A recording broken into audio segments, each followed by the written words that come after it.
Saudações, sejam todos muito bem-vindos ao nosso canal. Eu me chamo Carlos Jawad e na nossa videoaula de hoje nós vamos falar um pouco em torno de estimativa por intervalo de confiança para pequenas amostras. Em jeito de recapitulação, vou só frisar que na nossa videoaula anterior nós fizemos menção a este capítulo, porém a orientação da nossa videoaula estava em torno de grandes amostras. Nesta aula nós vamos resolver um exercício relacionado com esta matéria que é estimativa por intervalo de confiança, porém que nós vamos trabalhar com amostras pequenas, que são amostras que têm a particularidade de serem menores ou iguais a 30. Então, antes de mais, eu gostava de o convidar a subscrever-se ao nosso canal, ativar o sino de notificações, de modo que possa ficar ao par de todas as nossas novidades. Estamos juntos? Certo. Então vamos a isso. O exercício diz o seguinte: no teste do novo método de produção, 18 empregados, não é? Vamos começar por colocar à disposição dos nossos dados. 18 empregados, no caso é o número de trabalhadores empregados, temos N igual a 18. Foram aleatoriamente selecionados e solicitados a tentar um novo método. A taxa média de produção da amostra para os 18 empregados foi de 80 peças por hora. A taxa média, que para nós representa a nossa média amostral, foi de 80 por hora. E o desvio padrão foi de 10 peças por hora. Certo? Certo. O exercício diz o seguinte: forneça um intervalo de confiança,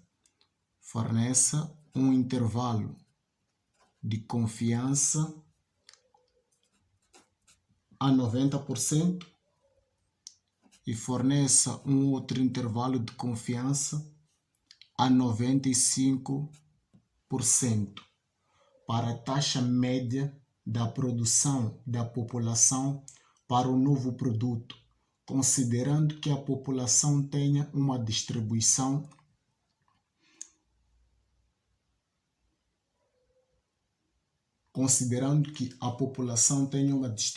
normal de probabilidade. Estamos juntos? Certo. Primeira observação, estamos a trabalhar com amostras pequenas. Como é que constatamos isto? Tamanho da nossa amostra é inferior que 30. Certo? Certo. O que nós pretendemos, na verdade, aqui calcular? Precisamos perceber isso. Queremos calcular o intervalo de confiança. Isto é, pretendemos fazer a aplicação da estimativa por intervalo de confiança. E o que nós aprendemos? Aprendemos que quando o tamanho da nossa amostra é superior que 30, nós fazemos a aplicação do teste de Z. Mas quando o tamanho da nossa amostra é inferior que 30, nós usamos o teste do T, que é denominado também o teste de T-Student. Então, N igual a 18. Se o meu N é igual a 18, o meu intervalo de confiança será dado do seguinte jeito: média amostral menos T alfa meio, porque estamos a trabalhar com um teste bilateral, estamos juntos, vezes desvio padrão sobre raiz de n menor ou igual, média populacional menor ou igual, média amostral mais T alfa meio vezes desvio padrão sobre a raiz de n. Estamos juntos até aqui? Certo. Se o tamanho da nossa amostra fosse superior que 30, usaríamos um teste Z. Certo? Certo. Continuando, vamos perceber uma coisa muito importante, que é a seguinte. O teste do T-Student, ele difere um pouco do teste do Z. Como assim? Eu vou já explicar.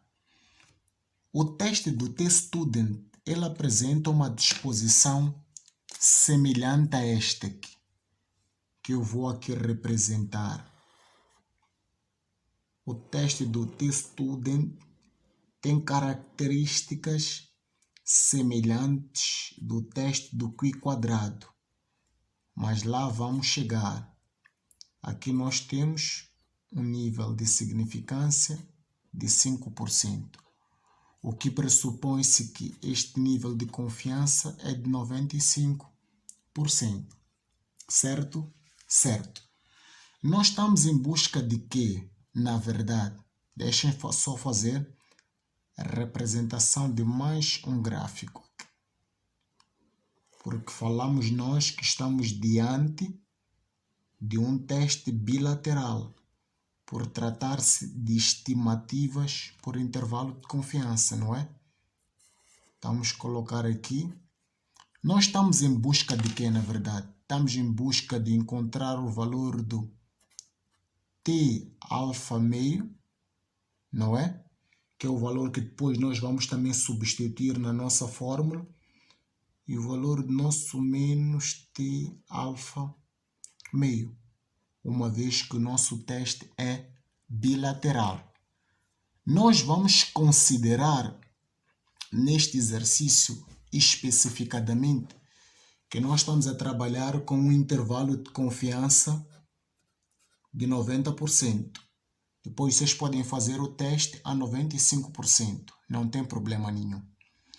Se eu estou a trabalhar com um intervalo de confiança de 90%, pressupõe-se que o meu nível de significância é de 10%, certo?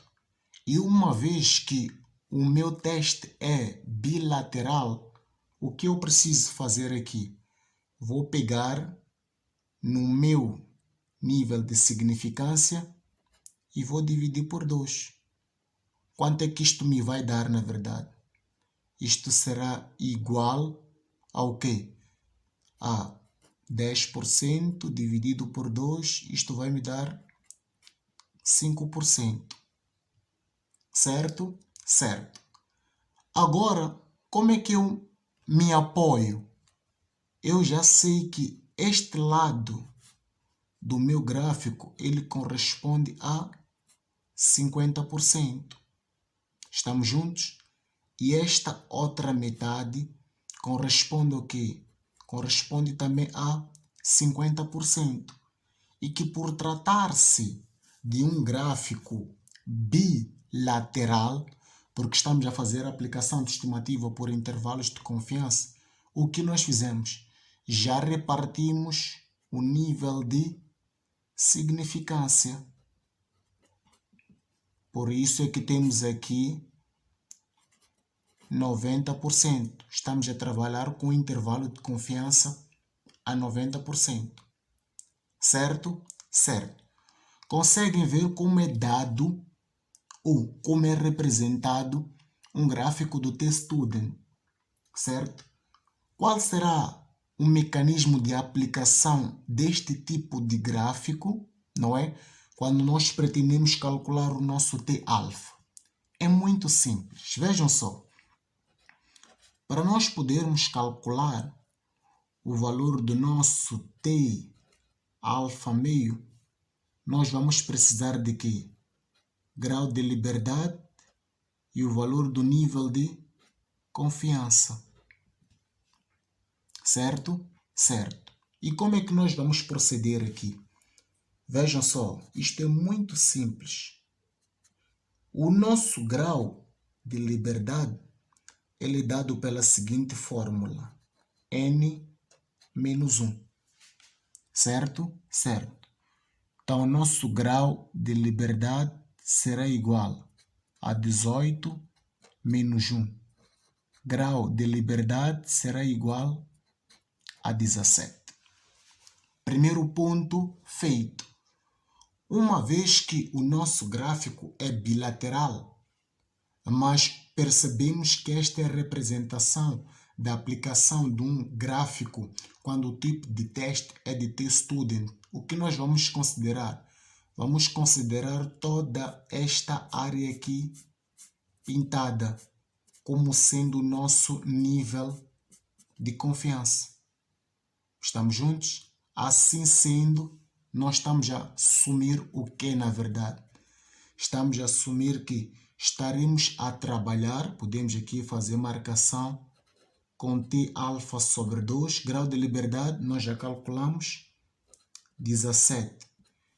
Então, quando o meu intervalo de confiança é de 90%, qual é o valor que eu uso como nível de confiança aqui? Uma vez que já reparti o meu nível de significância, será de 95%.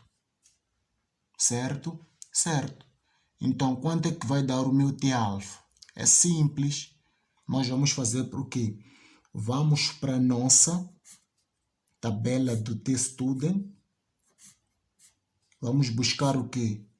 Vamos buscar o nosso grau de liberdade e relacioná-lo com a nossa probabilidade. Qual é o valor do nosso grau de liberdade? É 17. Não é? O valor do nosso grau de liberdade é de 17. E qual é o valor da probabilidade em questão? Nós estamos a falar do nível de confiança. O nível de confiança com o qual nós estamos a trabalhar é de 90%. Mas dada a apresentação gráfica de um teste T, nós percebemos que estamos a trabalhar com que probabilidade, na verdade? Estamos a trabalhar com uma probabilidade a 95%. Então, quando o meu grau de liberdade é de 17, já calculado, e a minha probabilidade, não é? É de 0,95. Qual é o valor que nós teremos nesta interseção aqui? Qual é o valor que nós teremos na nossa interseção? É muito simples. É só nós irmos à nossa tabela. E percebemos que temos 1,740. 1,740. O que isto quer dizer? Quer dizer que quando o meu grau de liberdade é 17, ao nível de confiança de 95%, não é? Vou considerar o valor do meu T alfa como sendo 1,740. Certo? Certo. De seguida, como é que eu vou proceder? Já tenho todos os dados elementares. Então, venho para aqui, intervalo de confiança a 90%.